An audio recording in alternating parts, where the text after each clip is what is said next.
Good morning student. हमने पिछले video में व्याकरण का ही संज्ञा टॉपिक देखा था। वो आपको बहुत अच्छी तरीके से समझ में आया होगा। अभी यहाँ पे हम व्याकरण का ही दूसरा टॉपिक सर्वनाम देखने वाले हैं। सबसे पहले तो आपको संज्ञा की बहुत सारी प्रैक्टिस करनी है और उसके बाद आज हम सर्वनाम देखेंगे। अभी सर्वनाम ये भी तो आप बहुत पहले से पढ़ते आ रहे हो, है ना। यानी कि 5th स्टैंडर्ड से आपको सर्वनाम क्या है ये पता ज़रूर है। फिर भी हम यहाँ पे आज देखने वाले हैं बहुत डीपली कि सर्वनाम क्या होते हैं। चलो तो हम स्टार्ट करते हैं सर्वनाम। देखो छात्रों, सर्वनाम यानी क्या है, पहले उसकी परिभाषा देखते हैं। परिभाषा यानी डेफिनेशन, ये मैंने आपको पहले भी बताया है और आज भी। संज्ञा के स्थान पर, अभी संज्ञा का स्थान यहाँ पे बोला है। संज्ञा का स्थान यानी फिर से संज्ञा के पास जाना है हमें। याद करो थोड़ी सी, संज्ञा की डेफिनेशन क्या है। किसी भी वस्तु, व्यक्ति या प्राणी, इसको जो कुछ नाम दिया हुआ होता है उसी को हम क्या कहते हैं, संज्ञा कहते हैं, है ना। अब यहाँ पे क्या लिखा है, संज्ञा के स्थान पर इस्तेमाल होने वाले शब्द को सर्वनाम कहते हैं। देखो कितना इजी है। यानी यहाँ पे क्या बोला गया है कि संज्ञा का जो स्थान है, यानी जहाँ पे संज्ञा होती है वहाँ पे संज्ञा की जगह संज्ञा न होकर वहाँ पे कुछ और शब्द का जब इस्तेमाल होता है तब क्या होता है, सर्वनाम होता है। सरल शब्दों में सर्व, यानी ये सर्वनाम को डिवाइड करके हमें बताया गया कि उसका अर्थ कैसे होता है। सर्व यानी सब और नामो यानी या नाम यानी संज्ञा के बदले जो शब्द आते हैं उसे सर्वनाम कहते हैं।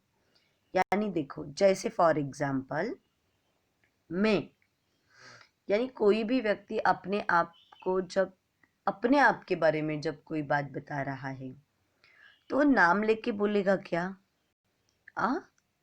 नहीं ना। वो क्या कहेगा, मैंने खाना खाया।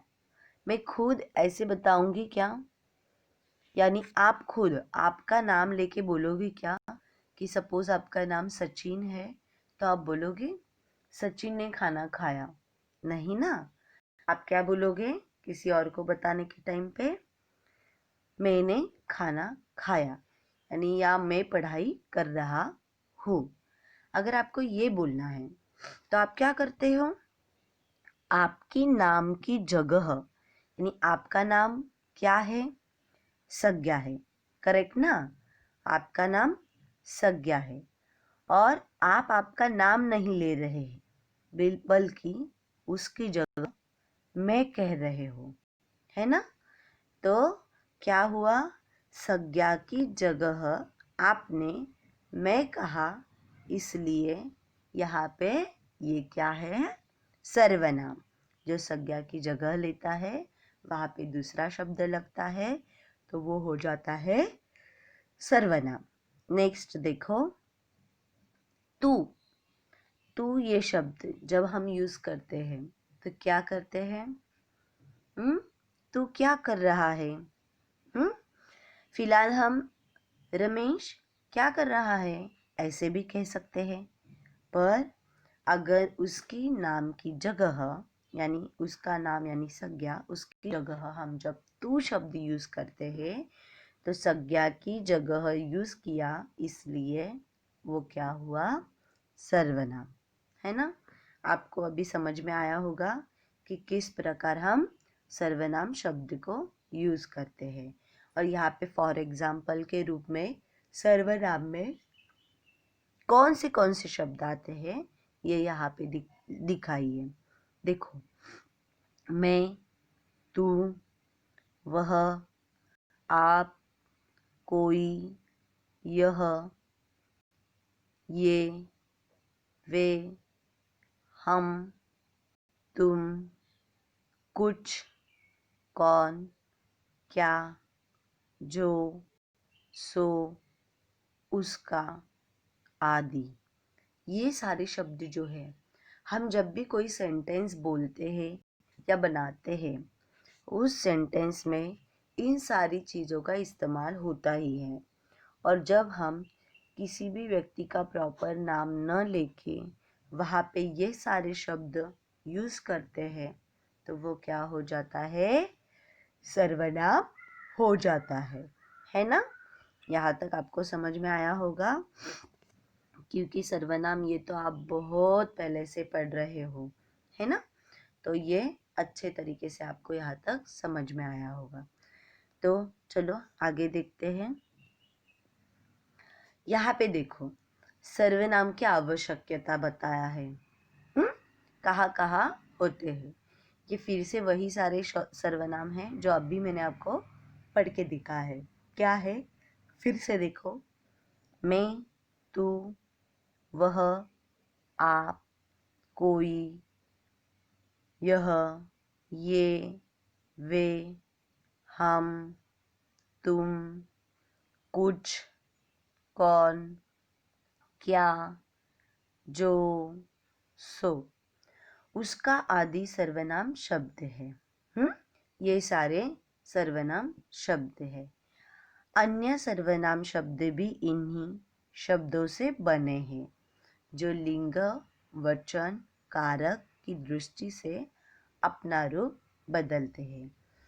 यानी सिर्फ इतने ही नहीं, बल्कि बहुत सारे और सर्वनाम हैं जिसके नाम की जगह हम बहुत सारे ऐसे शब्द यूज़ करते हैं, तो वो क्या होते हैं? हमारे संज्ञा नहीं बल्कि सर्वनाम होते हैं। एक कंसेप्ट आपको यहाँ पे क्लियर है कि मैं आपको बता रही हूँ, संज्ञा की जगह यानी हर वस्तु की नाम की जगह ये सारे शब्द जब हम यूज़ करते हैं तो क्या हो जाता है? सर्वनाम हो जाता है। अगर आपको समझ में नहीं आ रहा है, कोई डाउट है, तो आप हमें ज़रूर पूछ सकते हो। कैसे? ये आपको भी पता है। तो मेरे ख्याल से तो यहाँ पे डाउट आना ही नहीं चाहिए, क्योंकि बहुत अच्छे तरीके से आपको यहाँ पे क्लियर हो रहा है कि इसे सर्वनाम कहा जाता है। उसके भेद यानी प्रकार जो कुछ है वो हम देखेंगे ही, पर इसके पहले जो सर्वनाम क्या है इसको पहले समझना बहुत इम्पोर्टेंट है। अगर आपको सर्वनाम क्या है ये समझ में आता है तो ही इसके आगे का आपको समझने वाला है। इसलिए पहले ये क्लियर कर लो कि सर्वनाम क्या है। अभी मैंने आपको बार बार बताने की कोशिश की है कि संज्ञा की नाम की जगह जो भी नाम आता है, यानी संज्ञा नहीं होती बल्कि उसकी संज्ञा के नाम की जगह कोई और शब्द होता है, तो वो क्या होता है? सर्वनाम होता है। अभी आपको ठीक से समझ में आ रहा है? तो चलो आगे देखते हैं। यहाँ पे देखो, उदाहरण के रूप में आपको बताया गया है कि सर्वनाम क्या होता है। फिलहाल इस सेंटेंस को आप देखो, सीता कल गांव जा रही है। सीता ने अपना सारा सामान बांध लिया है। सीता अपनी बड़ी बहन के साथ जाएगी। सीता ने गांव के बारे में बहुत कुछ सुना है। सीता का बहुत मन था गांव जाने का। यहाँ पे क्या हुआ है? हर लाइन के स्टार्टिंग में सीता सीता सीता सीता ऐसे ही लिख के आया है ना? ये पढ़ने में आपको कैसे लग रहा है ये देखो, सेंटेंस किस तरीके से तैयार है ये देखो। ये जो सीता सीता लिखा है और आगे सेंटेंस जो बनाए हैं, इसमें सीता क्या है? ऑब्वियस, आप जानते हो सीता एक क्या है? संज्ञा है। बराबर। हमने कल पहले ही वीडियो में देखा है कि संज्ञा क्या है और किस प्रकार की होती है, तो यहाँ पे डाउट नहीं होना चाहिए। इसलिए हर ग्रामर का टॉपिक कितना इम्पोर्टेंट है यह आपको समझ में आया होगा, क्योंकि अगर संज्ञा आपको क्लियर है तो ही आप सर्वनाम जान पाओगे, है ना। तो यहाँ पे जब जहाँ जहाँ सीता है वो एक लड़की का नाम है, यानी एक व्यक्ति का नाम है, और उसे हम क्या कहते हैं, संज्ञा कहते हैं। अब देखो इस उदाहरण में तो हर जगह संज्ञा दी है। फिर हम इस उदाहरण को थोड़ा अलग तरीके से बना के देखते हैं। देखो नेक्स्ट स्लाइड में, यहाँ पे देखो क्या है, दिख रहा है आपको? फिर से पढ़ते हैं, चलो। सीता कल गांव जा रही है। वही सेंटेंस है, सिर्फ रचना कैसी है वो देखो। सीता कल गांव जा रही है। उसने अपना सारा सामान बांध लिया है। वो अपनी बड़ी बहन के साथ जाएगी। उसने वहाँ के बारे में बहुत कुछ सुना है। उसका बहुत मन था वहाँ जाने का। देखो छात्रों, जो हमने पहले स्लाइड में देखा था, हर सेंटेंस के स्टार्टिंग में सीता सीता ऐसा संज्ञा ही दिया था, पर यहाँ पे हम क्या देख रहे हैं, थोड़े बदलाव है। यानी सिर्फ सीता का नाम हमने पहले लाइन में लिया है, सीता कल गांव जा रही है। बाकी भी सारे जो नीचे के सेंटेंस है वो उसी के बारे में हैं, ये भी हम जानते हैं। सिर्फ वहाँ पे हमने क्या किया है, देखो, उसने अपना सारा सामान बांध लिया है, यानी उसने, सीता जो है उस नाम को हटा के हमने वहाँ पे उसने लिखा है। बराबर। तो उसने क्या हुआ, जो संज्ञा की जगह उसने ली है, यानी उसने क्या हुआ, ये सर्वनाम हुआ। आगे के लाइन में देखो, वो अपनी बड़ी बहन के साथ जाएगी।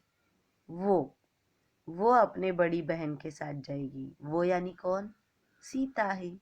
तो फिर से वो क्या हुआ, सर्वनाम हुआ। उसने वहाँ के बारे में बहुत कुछ सुना है। फिर से यहाँ पे उसने क्या हुआ, सर्वनाम हुआ। और नीचे के सेंटेंस में उसका ये शब्द पहले यूज किया है, तो उसका क्या हुआ, सर्वनाम, है ना।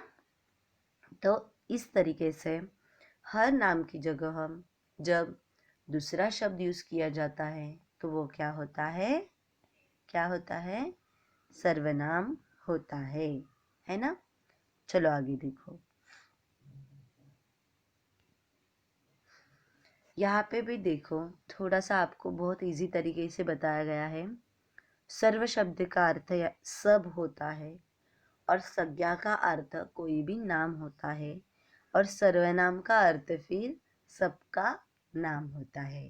यानी उस नाम की जगह जब हम जो सर्वनाम यूज करते हैं तो वो सबका नाम ही होता है ना। यहाँ तक आपको बहुत अच्छी तरीके से समझ में आया होगा। तो चलो आगे देखते हैं। अभी सर्वनाम क्या है ये तो हमने बहुत अच्छे तरीके से जाना। अभी सर्वनाम के 6 भेद होते हैं। कितने भेद हैं, 6 भेद होते हैं। ये भी हम बहुत अच्छे तरीके से जानेंगे। पहला तो है पुरुषवाचक सर्वनाम, फिर है निश्चयवाचक सर्वनाम, नेक्स्ट अनिश्चयवाचक सर्वनाम, प्रश्नवाचक सर्वनाम, संबंधवाचक सर्वनाम और निजवाचक सर्वनाम। तो यहाँ पे सर्वनाम के आपको 6 भेद बताए गए हैं। इसको किस तरीके से याद रखना है, पुरुष यानी व्यक्ति, उसको उसी तरीके से याद रखो, पुरुषवाचक सर्वनाम। निश्चय यानी हम किसी भी चीज़ को जब ठोस से बात करते हैं पूरे प्रूफ की रूप से, तो वो निश्चय होता है, निश्चित होता है। तो वो निश्चयवाचक। अनिश्चय यानी जब कोई भी चीज निश्चित नहीं होती है तो वो अनिश्चयवाचक सर्वनाम हुए। प्रश्नवाचक, तो ये आपको याद रह सकता है, वहां पे क्वेश्चन पूछा होता है। संबंधवाचक यानी सेंटेंस एक दूसरे से रिलेटेड हो तो वो संबंधवाचक है। और निजवाचक, निज शब्द का अर्थ ही स्वयं है तो उसको उस तरीके से आप याद रख सकते हो। इस तरीके से सारे ये 6 भेद है, ये आप याद रख सकते हो। तो चलो इसमें से पहला जो पुरुषवाचक सर्वनाम क्या है ये हम देखते हैं।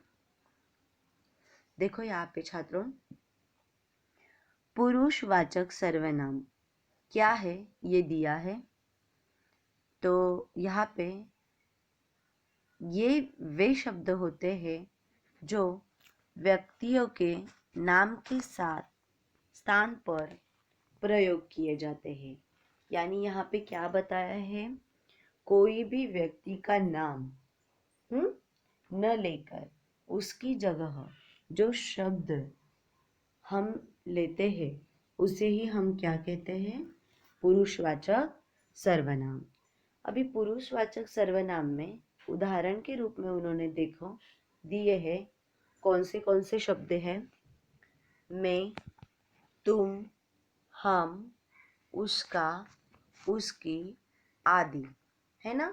तो छात्रों ये आपको उसी प्रकार दिख रहे हैं जिस प्रकार हमने सर्वनाम पढ़े थे, है ना। तो यहाँ पे देखो पुरुषवाचक के भी 3 भेद दिए हैं, है ना। आपको दिख ही रहे हैं कि पुरुषवाचक के भी और 3 भेद दिए हैं। वो कौन से है, उत्तम पुरुषवाचक सर्वनाम, सेकेंड वाला है क्या है, मध्यम पुरुषवाचक सर्वनाम, और लास्ट है अन्य पुरुषवाचक सर्वनाम। हाँ, समझ में आ रहा है आपको। अभी ये क्या है, एक तो पुरुषवाचक के फिर से 3 भेद। आप टेंशन मत लो, ये बहुत इजी है, इसको समझना भी बहुत इजी है। पुरुषवाचक सर्वनाम की डेफिनेशन मैं थोड़ा अलग तरीके से आपको यहाँ पे बताती हूँ। देखो यहाँ पे आप इस तरीके से भी याद रख सकते हैं, बोलने वाले, सुनने वाले अथवा अन्य जिसके विषय में कुछ कहा जाए वो थर्ड पर्सन के लिए प्रयुक्त सर्वनाम शब्द वही पुरुषवाचक कहलाते हैं। यानी बोलने वाले जो बोला है वो कौन होंगे, हमारे प्रथम पुरुष यानी उत्तम पुरुष। और सुनने वाला जो हमारा है वो कौन होगा, मध्यम पुरुष। और अन्य किसी के बारे में अगर थर्ड पर्सन के बारे में हम जब बात कर रहे हैं तो वो होगा अन्य पुरुषवाचक। अब इसके सेंटेंस किस प्रकार के होते हैं ये भी हम जानेंगे। हाँ, फिलहाल आपको पुरुषवाचक सर्वनाम समझ में आया। यहाँ पे देखो हमारा पहला दिया है उत्तम पुरुषवाचक सर्वनाम। अभी उत्तम पुरुषवाचक सर्वनाम इसमें क्या दिया है, देखो वे सर्वनाम जिसका प्रयोग वक्ता, वक्ता यानी कौन, जो बोल रहा है वो, यानी बोलने वाला। फिलहाल अभी यहाँ पे देखो क्लास में जब मैं आपको पढ़ा रही हूँ, हाँ, तो मैं कौन हूँ, मैं बोलने वाली हूँ। और मैं जो कुछ बोल रही हूँ वो सुन कौन रहा है, आप सुन रहे हो, है ना। यानी बोलने वाला फर्स्ट इंसान जो है वो प्रथम पुरुष होता है यानी उत्तम पुरुष होता है क्योंकि ये बोल रहा है। और आप कौन हो, आप मध्यम हो क्योंकि आप मेरी बात सुन रहे हो, है ना। तो मैं बोलने वाली हूँ यानी जो वक्ता है वो बोलने वाला जो होता है, अर्थात कहने वाला अपने लिए जो शब्द यूज करते हैं वही उत्तम पुरुष होते हैं। इसे आपको इस तरीके से भी कह सकते हो, बोलने वाला अपने लिए जिन शब्दों का प्रयोग करता है, यानी बोलने वाला खुद व्यक्ति अपने आप के लिए जो शब्द का प्रयोग करता है उसे ही हम क्या कहते हैं? उत्तम पुरुष कहते हैं। जैसे फॉर एग्जाम्पल देखो यहाँ पे दिया है यहाँ पे क्या दिया है? जैसे मैं पढ़ रहा हूँ, यानी क्या बोल रहा है यहाँ पे? वो खुद के लिए खुद का नाम न लेके मैं इस शब्द को प्रयुक्त कर रहा है, इसलिए उसने अपने आप के लिए ये शब्द यूज किया है। और अपने आप के लिए यूज करने वाले शब्दों को ही हम क्या कहते हैं? उत्तम पुरुषवाचक सर्वनाम। हम घूमने जाते हैं, हम ये शब्द रिस्पेक्टफुल्ली जब बोला जाता है अपने आप को, तब हम शब्द यूज किया जाता है।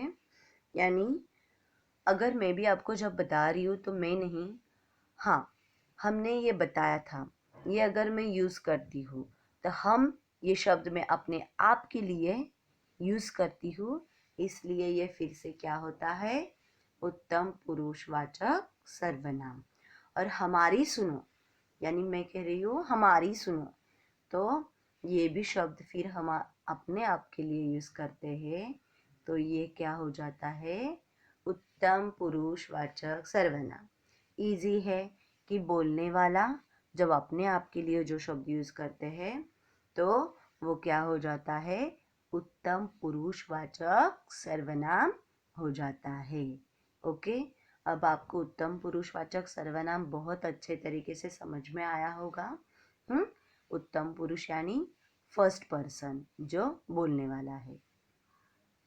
अभी हम नेक्स्ट देखते हैं मध्यम पुरुषवाचक सर्वनाम क्या है।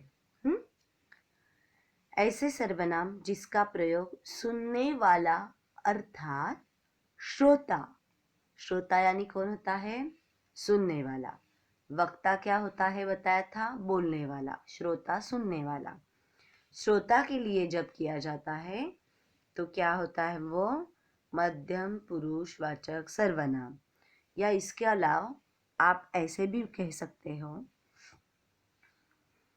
सुनने वाले व्यक्ति के लिए जिन शब्दों का प्रयोग किया जाता है उन्हें मध्यम पुरुष कहलाते हैं, यानी उन्हें ही हम मध्यम पुरुषवाचक सर्वनाम कहते हैं। देखो जैसे तू, आप, तुम, आपका, आपकी, ये सारे शब्द ये हम किसके लिए यूज करते हैं छात्रों? तुम, अगर मैं आपसे बात कर रही हूँ तो मैं आपको सबको बोल रही हूँ कि आप ये करना, तुम ये करना, आपका टेक्स्ट बुक कहाँ है। अगर ये सारी बातें मैं आपसे बात कर रही हूँ तो बोल तो मैं रही हूँ, पर आपका नाम नहीं लिया मैंने। नाम की जगह मैं आपको तुम, आप, आपका ये सारी बातें यूज करके कह रही हूँ। तो आप सुन रहे हो और मैंने आपके लिए जो शब्द यूज किया है वो तुम था, तो तुम क्या हुआ? मध्यम पुरुषवाचक सर्वनाम। कितना इजी है देखो। बोलने वाला जब खुद के लिए शब्द यूज करता है तो वो उत्तम पुरुष हो जाता है, और बोलने वाला जब आपको, सामने वाले को, सुनने वाले को जो शब्द यूज करता है तो वो हो जाता है मध्यम पुरुषवाचक सर्वनाम, है ना। तो यहाँ पे उदाहरण के रूप में एक दिया है, तुम यह काम कर लो। तुम ये शब्द बोलने वाला व्यक्ति सुनने वाले व्यक्ति को लगाता है, तो इसलिए ये क्या है? मध्यम पुरुषवाचक सर्वनाम। आप खाना खा लीजिए, ये भी व्यक्ति सामने वाले को बोल रहा है, इसलिए आप ये शब्द सामने वाले को प्रयुक्त किया है, सुनने वाले को, तो इसलिए ये क्या है? मध्यम पुरुषवाचक सर्वनाम। आ रहा है ना समझ में? हाँ, बहुत अच्छे तरीके से समझ में आएगा। यहाँ पे कोई भी आपको दिक्कत नहीं होगी। बहुत इजी है। तो चलो, उत्तम पुरुषवाचक सर्वनाम यानी प्रथम पुरुष क्या है समझ में आया। मध्यम पुरुषवाचक सर्वनाम यानी सुनने वाले के लिए जो प्रयुक्त करते हैं हम शब्द वो हुए। और हमारा थर्ड है अन्य पुरुषवाचक सर्वनाम। अन्य शब्द से ही हमें समझ में आता है छात्र यहाँ पे कि किसी और के बारे में, दो लोग हो या मैं और आप हो, हम किसी तीसरे पर्सन के बारे में जब बात कर रहे हैं तो वो कौन होता है? अन्य पुरुषवाचक होता है। जैसे यहाँ पे बताया है, वे शब्द जो वक्ता एवं श्रोता के अलावा किसी तीसरे का बोध कराते हैं वो क्या होता है? अन्य पुरुषवाचक। यानी आप ऐसे भी कह सकते हो, बोलने वाला जिसके विषय में बात कर रहा है उसे अन्य पुरुष कहते हैं, है ना। सपोज फॉर एग्जाम्पल मैं आपको किसी तीसरे व्यक्ति के बारे में बता रही हूँ, यानी हम यहाँ पे थर्ड पर्सन के बारे में बात कर रहे हैं तो वे क्या होगा? अन्य पुरुषवाचक होगा। जैसे फॉर एग्जाम्पल, वे अच्छे व्यक्ति है।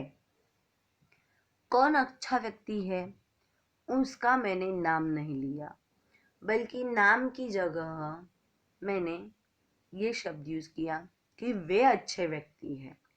तो वे मैंने किसी थर्ड पर्सन के लिए यूज किया है, इसलिए ये क्या हुआ? अन्य पुरुषवाचक सर्वनाम, है ना। नेक्स्ट, वह ईमानदार लड़का है। मैंने उस लड़के का नाम मेंशन नहीं किया, बल्कि उसकी जगह वह लगाया, और वह यानी सुनने वाले को मैं किसी थर्ड पर्सन के बारे में बता रही हूँ, इसलिए ये क्या हुआ? अन्य पुरुषवाचक सर्वनाम। आया यहाँ तक समझ में आपको? तो वह क्या है? अन्य पुरुषवाचक सर्वनाम। अभी आपको पुरुषवाचक के तीनों भी प्रकार ठीक से समझ में आए होंगे, है ना। उत्तम पुरुषवाचक सर्वनाम, मध्यम पुरुषवाचक सर्वनाम और अन्य पुरुषवाचक सर्वनाम। ये तीनों के तीनों आपको बहुत अच्छे तरीके से समझ में आए होंगे। तो चलो आगे देखते हैं। यहाँ पे फिर से उदाहरण के रूप में बताया गया है उत्तम पुरुषवाचक सर्वनाम। हाँ, यहाँ पे फिर से डेफिनेशन है, आप एक बार देख सकते हो। जिस सर्वनाम को बोलने या लिखने वाला अपने लिए जो शब्द यूज करते हैं उसी को हम क्या कहते हैं? उत्तम पुरुष। मैं टीवी देखूंगा, मैंने ये अपने आप के लिए यूज किया, इसलिए ये क्या हुआ? उत्तम पुरुष। हम 5वीं कक्षा में कक्षा के छात्र हैं, तो ये क्या हुआ? हम क्या हुआ? उत्तम पुरुषवाचक। मेरा नाम अनिल है, मैंने अपने आप के लिए मेरा शब्द यूज किया है, इसलिए वो क्या हुआ? उत्तम पुरुष। नेक्स्ट देखो, यहाँ पे मध्यम पुरुषवाचक के बारे में भी बताया है कि जिस सर्वनाम को बोलने वाला सुनने वाले के लिए प्रयुक्त करता है तो वो क्या हुआ? मध्यम पुरुषवाचक। जैसे तुम चित्र बनाओ, वो चित्र में आपको देख रहा है कि उसकी माँ उसका नाम नहीं ले रही है, पर तुम कह के उसको सेंटेंस बोल रही है, तो वो क्या हुआ? मध्यम पुरुषवाचक।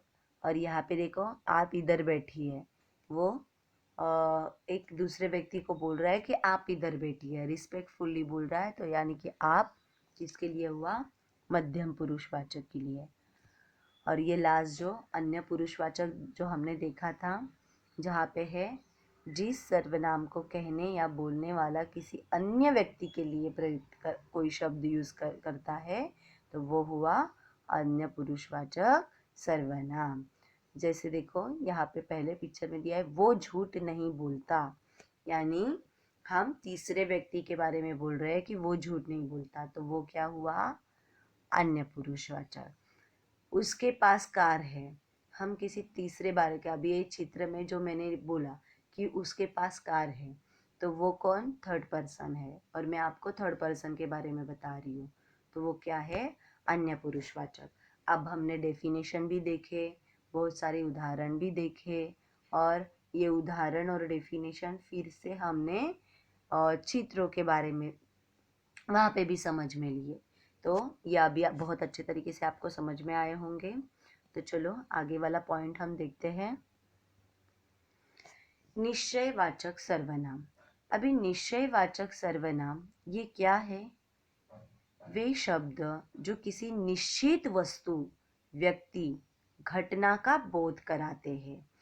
मैंने आपको बताया था निश्चय यानी निश्चित वस्तु के लिए जब या किसी भी व्यक्ति के लिए जब हम यूज करते हैं तो देखो कैसे होता है। जिस सर्वनाम शब्द से किसी निश्चित व्यक्ति या वस्तु का बोध हो उसी हम क्या कहते हैं? निश्चयवाचक सर्वनाम। फॉर एग्जाम्पल देखो यहाँ पे क्या दिया है। उदाहरण के रूप में यह मेरा घर है, यानी वो जब पास हो और आप किसी को दिखा रहे हैं कि यह मेरा घर है, यह शब्द यूज किया आपने यहाँ पे, ये सर्वनाम है। और मेरा घर है तो ये क्या है? निश्चित सेंटेंस है। यानी क्या देखो, कोई भी व्यक्ति जब बता रहा है यह मेरा घर है, वो सिर्फ अपने घर को ही अपना घर बोल सकता है। हम किसी और के घर को मेरा घर नहीं बोल सकते। यानी ये सेंटेंस कैसा है? निश्चित है। इसलिए ये क्या है? निश्चयवाचक सर्वनाम।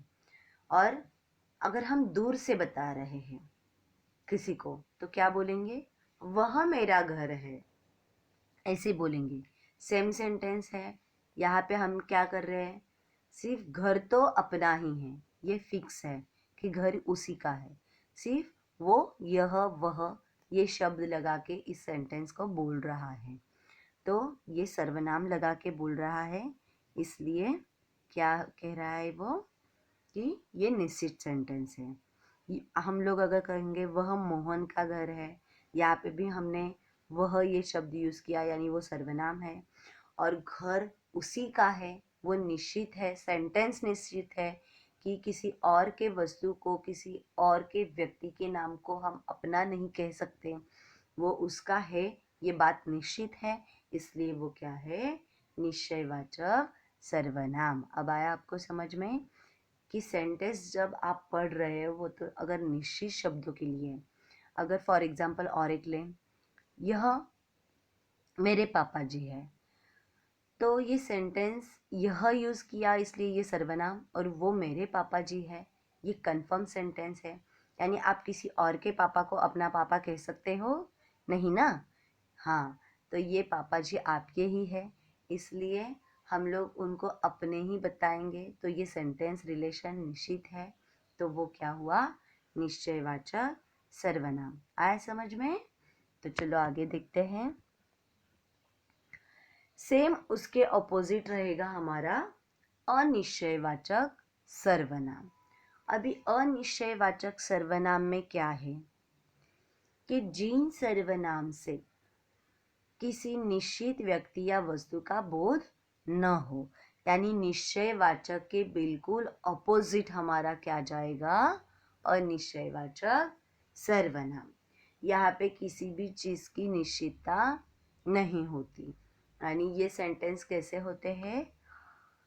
अनिश्चयवाचक होते हैं। यानी किस प्रकार देखो, कोई, कुछ इत्यादि।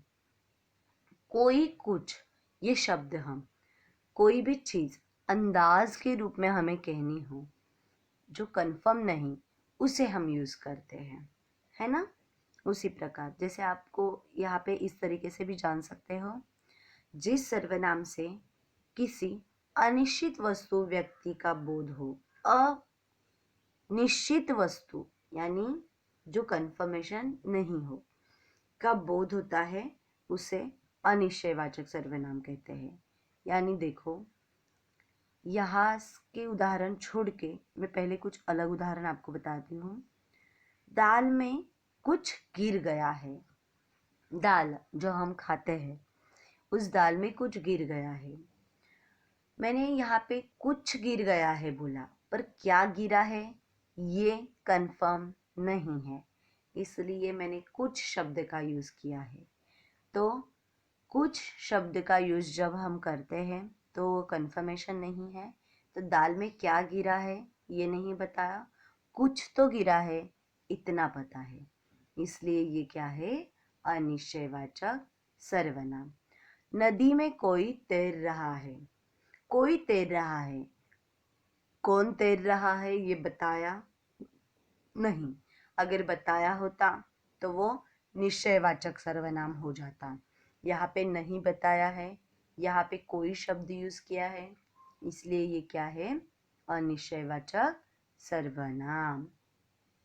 नेक्स्ट देखो, मुझे कुछ कह दो, यानी उसे कुछ तो कहना है, कुछ तो कह दो कह रहा है, पर क्या कह दो ये नहीं बोल रहा है वो, इसलिए ये क्या है, अनिश्चयवाचक। उसने कुछ खाया है, क्या खाया ये नहीं जानते, पर कुछ तो खाया है, सिर्फ इतना जानते हो, यानी निश्चित नहीं है कि उसने क्या खाया है, इसलिए ये सेंटेंस कैसा है, अनिश्चयवाचक है। क्योंकि यहाँ पे सारी बातें अनिश्चित रूप से बताई जा रही है ना। आगे देखो, कोई आ गया है, कौन आया है ये पता नहीं, कोई तो आया है, इसलिए हमने यहाँ पे सिर्फ इतना बोला कि कोई आ गया है, कौन है पता नहीं, इसलिए ये अनिश्चित है। तो ये सारे सेंटेंस कैसे हुए, अनिश्चित होके, इसलिए अनिश्चयवाचक सर्वनाम। ये दोनों आपको ठीक से समझ में आए। निश्चयवाचक सर्वनाम में हर चीज कंफर्म होती है, हर सेंटेंस क्लियर होता है। यहाँ पे सिर्फ हम अंदाज लगाते हैं या सेंटेंस को निश्चित रूप से नहीं बोलते हैं, इसलिए ये क्या हुए, अनिश्चयवाचक सर्वनाम। और एक उदाहरण है, दरवाजे के पीछे कोई खड़ा है। अभी कौन खड़ा है पता नहीं, सिर्फ हमने बोला कोई खड़ा है, तो वो क्या हुआ, अनिश्चयवाचक सर्वनाम। अगर मैं कहती दरवाजे के पीछे रमेश खड़ा है, अगर वहाँ पे रमेश का नाम मेंशन होता है तो कौन खड़ा है यह हमें पता है, तो वो सेंटेंस कहा जाता निश्चयवाचक सर्वनाम में। यहाँ पे हमें पता नहीं है, हम अंदाज के रूप में बोल रहे कोई तो है, कोई है, तो वो क्या हुआ, अनिश्चयवाचक। मेरे ख्याल से आपको अनिश्चयवाचक और निश्चयवाचक का डिफरेंस क्या है वो ठीक से समझ में आया है, और दोनों भी भेद आपको बहुत अच्छे तरीके से समझ में आए होंगे। आगे देखो, संबंधवाचक सर्वनाम। अभी संबंधवाचक सर्वनाम में क्या बताया है ये देखो, जिन सर्वनाम शब्दों का संबंध वाक्य में दूसरे सर्वनाम शब्दों से हो उसे संबंधवाचक सर्वनाम कहते हैं। यानी क्या, संबंध शब्द का अर्थ ही क्या है छात्रों, कि दो सेंटेंस या एक ही सेंटेंस पर दो अलग अलग अर्थ को एक कर देता है, उसे हम संबंध कहते हैं, यानी एक दूसरे के साथ रिलेट होते हैं ऐसे सेंटेंस। जैसे फॉर एग्जाम्पल नीचे दिया है, जो, सो, जैसा, वैसा, जिसकी, उसकी, ये सारे शब्द क्या करते हैं, एक दूसरे से संबंध दर्शाते हैं। जैसे आप ऐसी भी डेफिनेशन उसकी कह सकते हो, जो सर्वनाम शब्द दो भिन्न भिन्न बातों का, जो सर्वनाम शब्द दो भिन्न भिन्न बातों को या दो भिन्न भिन्न अर्थों को संबंध जोड़ते हैं, उसी को हम क्या कहते हैं, संबंधवाचक सर्वनाम। जैसे फॉर एग्जाम्पल देखो, उदाहरण के रूप में भी आपको दिया है, जो करेगा सो भरेगा, यानी जो जैसा करेगा वो वैसा भरेगा। जो और सो क्या है, ये सर्वनाम है, और करेगा भरेगा ये दो अलग अलग बातें थी, पर इन दोनों को जो सो से हमने उसका अर्थ लगा लिया है कि जो करेगा सो भरेगा, तो ये दोनों फिर एक दूसरे के साथ संबंध दर्शाते हैं, इसलिए हम इसी को क्या कहेंगे, संबंधवाचक सर्वनाम।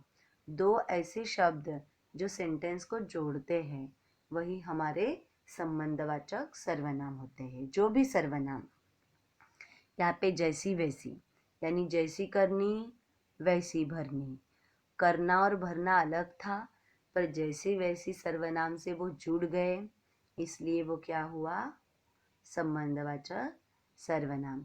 जहाँ चाह वहाँ राह, यहाँ पे भी चाह और राह को जोड़ दिया गया है सर्वनाम से, जहाँ और वहाँ।